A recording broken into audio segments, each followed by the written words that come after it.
Hello and welcome to another Starcraft 2 beta commentary. This is I'm doing a Jamaican accent again. This is a 1v1 game on the map Kulas Ravine, and it's between Danny and Cordane. Danny is the blue Protoss and Cordane is the red Protoss. In the blue corner we have Danny. In the red corner we have Cordane. Okay, I guess you know who the players are now. I'm pretty sure I made that clear enough for you. So Danny is a bit of a fan and he decided to send in his replay. It's I won't actually say what it is. I haven't actually watched the replay yet, but he's given me a bit of a brief description as to what it's going to involve, so I'll try to cover that as best as I can. Now, yeah, enjoy the replay, and hopefully it's good. I will be honest with my critiques. If I feel there's areas where you could improve, Danny, then I will say so, because after all, it's for everyone's benefit that I be honest, rather than be like, oh wow, it's so good! Just so good when you're not. But I'm sure you're fine, so I'm gonna be nice at least. Look at them, little bat things flying about. Since the patch there's been a fair few changes, let me mention that. As we can see, just by the way, 13 gateway for Danny and what looks like probably a 12 gateway for Cordane, as well as on simulator. And Danny is going to be pumping out the probes. Now anyway, what was I getting at? There we go, you see those little bird things again. Look at them go! Flying around. So they look like little broodlings really, but they are sort of like peaceful, innocent broodlings. So basically, what has this patch brought? It's brought quite a few changes. A lot of them have been subtle changes. I swear these little bird things, for example these things, look at them. I swear they didn't exist in other maps before. I've seen ravens going about in Lost Temple and such, and I'm pretty sure they didn't exist. One thing you might notice, well you wouldn't actually notice it because usually I put it in for your benefit, and that's the music. The music, people. You now have music in replays and watching watching games that other people are playing. You can see you can listen to the music. It's an option. Before, I'll just quickly go into the options.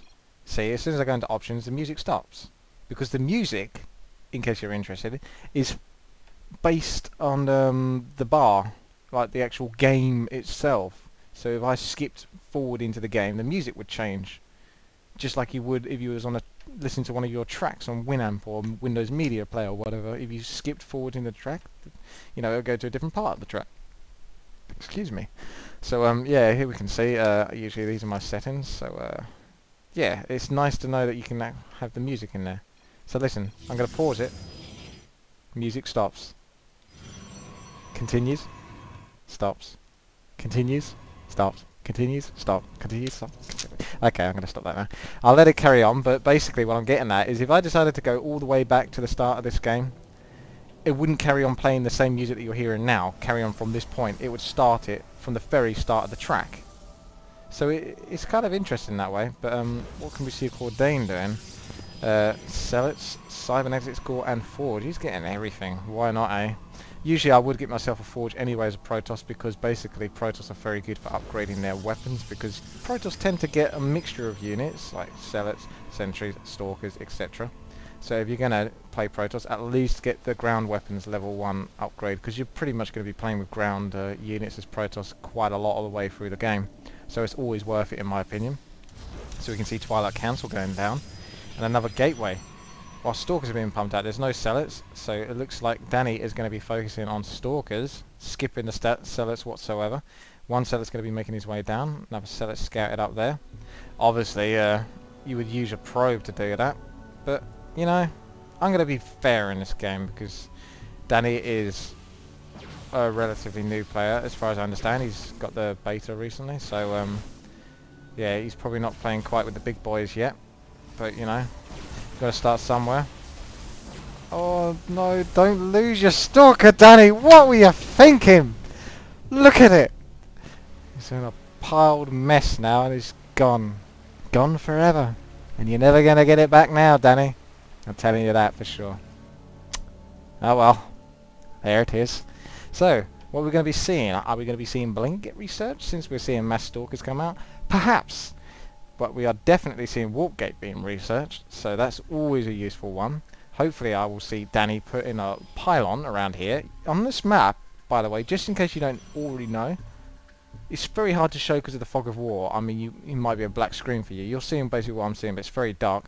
But around this area, you've got destructible rocks, and especially down here. You can build in this bit where I'm highlighting with my cursor. You can build here. It just feels like it's a bit wrong. It should be like blocked pathing or something like that, or a cliff top where you can't get to. So if you really wanted to, you could build a pylon, gateways here, and it's very, very, very unlikely that your opponent's ever going to scout there unless he's got a map hack, or he just blatantly knows that you're up to something. So there's a little hint for you. If you example in Cordane's boots and you wanted to proxy gate Danny, you could build your gateways and everything right here, and it'd be very unlikely that they'll get spotted. So that's one thing to remember. So we can see stalkers are being made, as well as Blink. So this isn't a bad map for Blink as well, because obviously there's a lot of cliff tops, but you will need to have few of the cliff top before you can actually Blink on top of it, because stalkers don't work the same way as Reapers. If I had a bunch of Reapers and I decided to put them onto that cliff, I just simply right click, boom, they'll fly right up there. But stalkers, you try and do it, it won't work.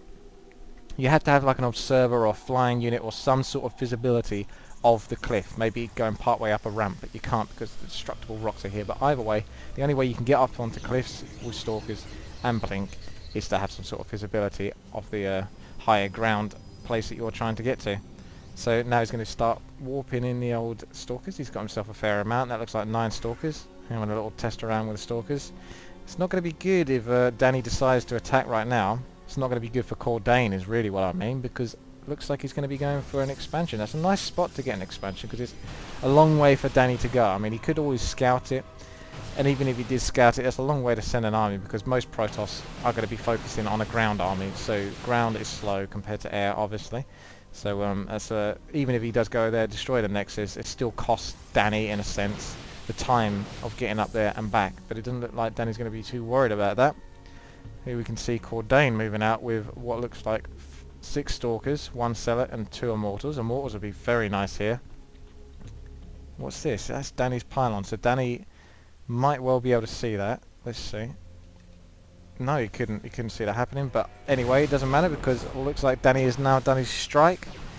Stalker strike by the looks of it.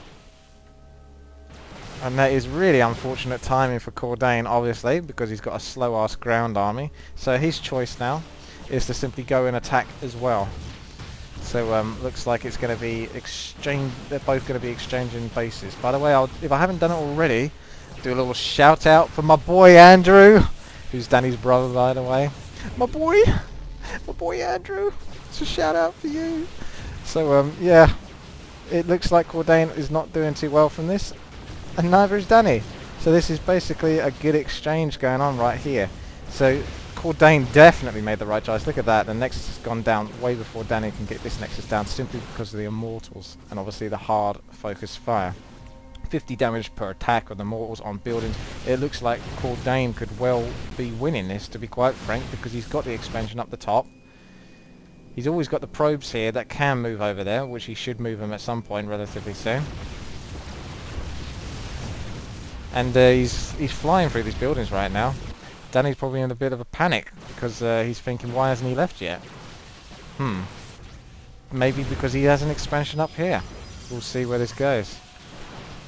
But yep, down goes Cordane's Nexus. So yeah, no one's getting an income right now, especially when there's no probes on these minerals or simulators. So yeah, okay, I won't say too much about that. So yeah, looks like Danny's going to be responding in kind to Cordane's expansion by expanding himself down at the bottom right. Now I don't think Cordane has any clue about this existing. We can find out if I just switch to 1. No, this has not been scouted. So Cordane does not know about that expansion in the bottom right. I see a forge and a gateway going up. It would be nice to see Cordane actually do something with those probes other than just stand them there. I'm pretty sure that's not the most solid strategy he could be following right now. So yeah, we see a lot of Stalkers here with no kills. Come on, Danny. Throw him into the... Oh, look, the pros have finally woken up.